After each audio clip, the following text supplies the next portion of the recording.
Welcome in, U.S. history viewers. Tonight's edition is relevant in a lot of ways, not only to what we're talking about here with constitutional compromises, but also in terms of relevancy of current events, because tomorrow is a national election day or local election day, depending on what's going on in our states.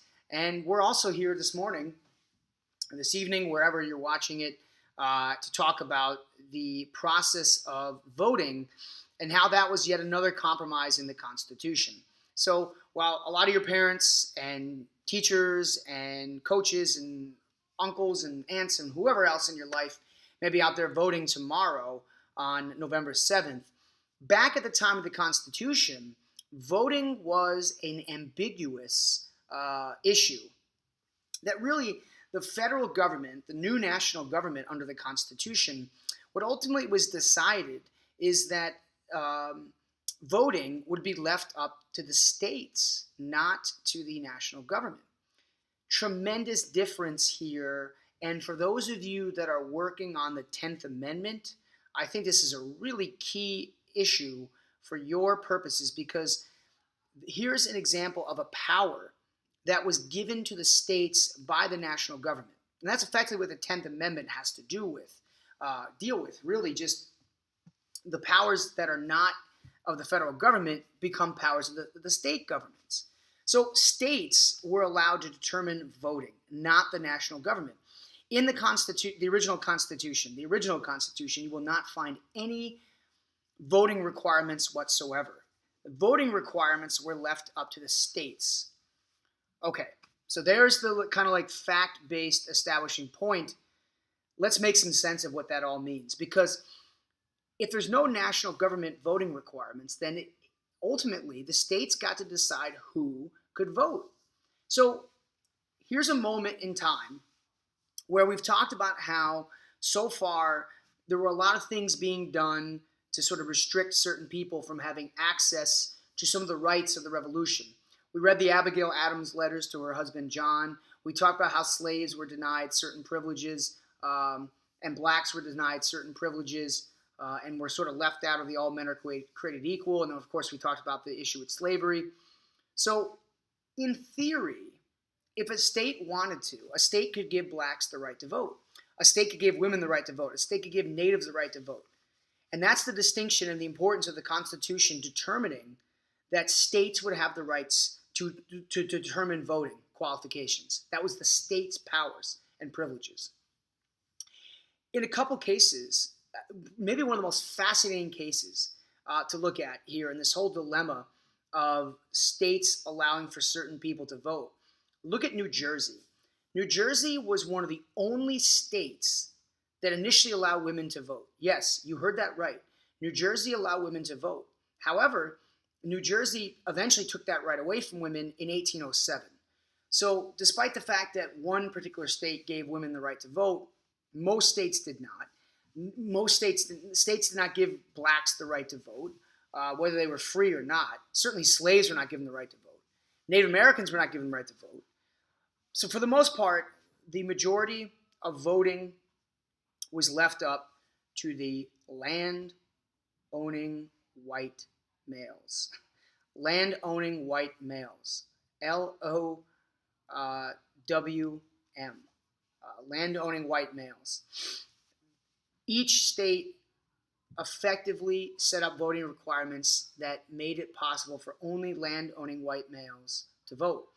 And that is incredibly significant, because if only land-owning white males can vote, then the likelihood of a woman or a black free African American being able to be elected is very unlikely. I want to stress again that this was up to the states. So it was each state determined its voting rights, its voting restrictions. That was not left up to the national government. And the significance of the fact that land-owning white males were in charge of the voting, had access to voting, means that they are going to be able to dominate politics here in this new era of the United States. Now, one thing that's absolutely crucial is that we'll be studying throughout the year is looking at how the evolution of voting privileges changes in America. It goes from land-owning white males, and over time that's going to evolve, and eventually, of course, will include everybody in that process. So I can tell you this from sort of a past shapes the future standpoint. This knowledge of voting rights is crucial to your understanding of U.S. history. Now, I want to sort of diverge, though, and look at two other issues. And this has to do with who elected the new members of the United States government. And so let's start with the Congress, because after all, we know that was early on one of the most important things determined, that there would be two House Congress, a Senate and a House of Representatives. Now, that was determined through the Connecticut Plan. But how are they elected? How do people become senators? How do they become House of Representatives members? Well, first of all, in Article 1 of the Constitution, there are requirements for age. House of Representatives members are 25 years old. They must be 25 years old. They must be living in the United States for a certain period of time. They do not have to be citizens of the United States. They can eventually earn their citizenship. They do not have to be born here in the United States. They could earn their citizenship over time. And House of Representatives members, by the way, serve 2 years. Whereas the Senate term is much longer. It's 6 years. Minimum age for senators is 30 years old. They'd be 30 years old to be a senator. And just like with the House of Representatives, you have to have lived in the state that you represent for a certain period of time. So, and by the way, you can find that all in Article 1 of the Constitution. That's where everything is laid out in terms of how the breakdown of the Senate and the House of Representatives.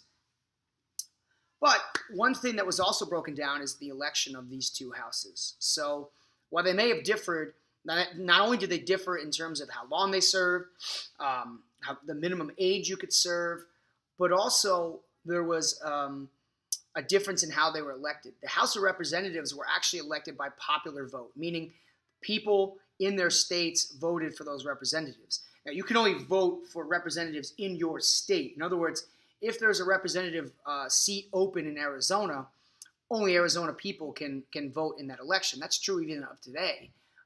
People in New York can't vote in Washington State.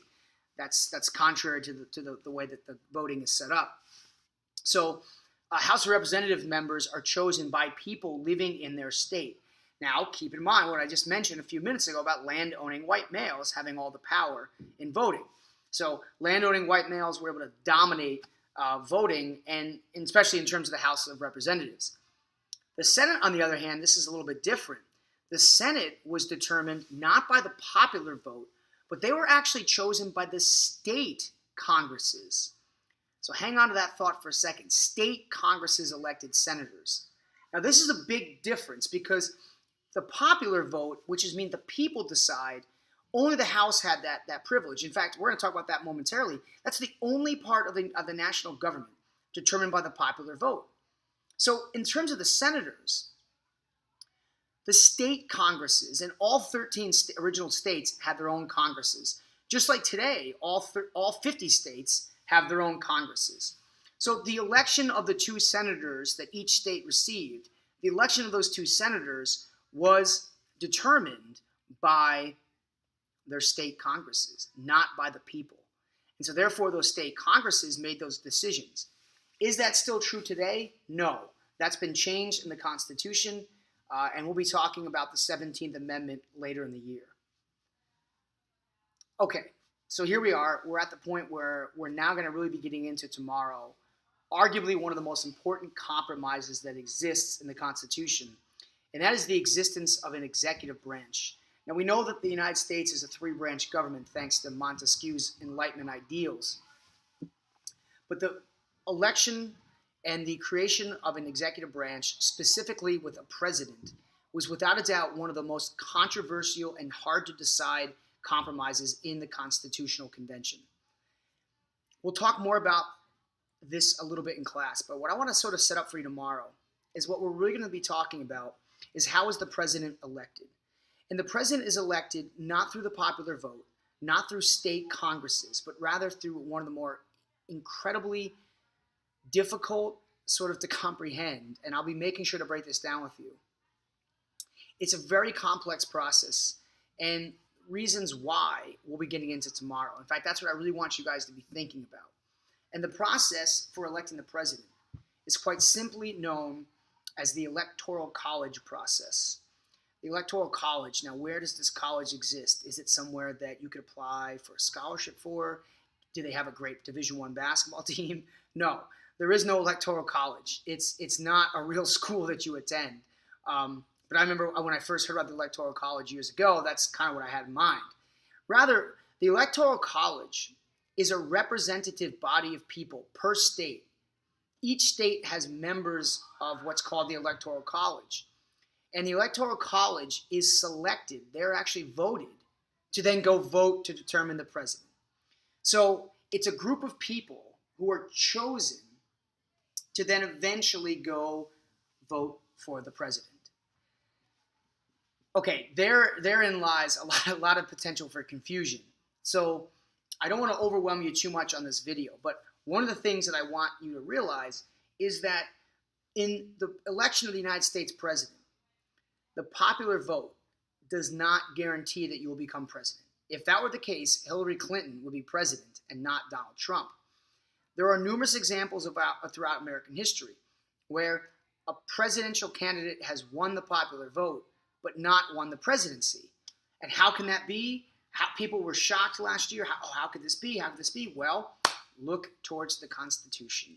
Article 2 of the Constitution talks about the presidency. And in Article 2, it talks about the process of the Electoral College. Now, we will talk more in detail about the Electoral College tomorrow. And we'll be talking about why the framers of the Constitution initially decided they wanted this process versus a popular vote. And then I'll show you some of the election results from the very first presidential elections involving George Washington when he was elected president 2 times in a row. So what we learned today is a lot about voting requirements. Each state got to determine their own voting requirements. We also learned that the House of Representatives and the Senate have very important differences, such as minimum age, the length of their terms, and also how they were originally voted upon. But the most important conversation for us to have tomorrow is to break down more about the Electoral College. So I expect a lot of good questions on the Electoral College. Again, happy election day out there on Tuesday. And we'll be talking about how all these decisions in the Constitution and these compromises on voting really demonstrate some great path shapes the future for when you are able to go out and vote for your first time when you're 18 years old. So I'll leave you with that tonight. I wish everyone a great Monday evening. As always, path shapes the future. Have a great evening.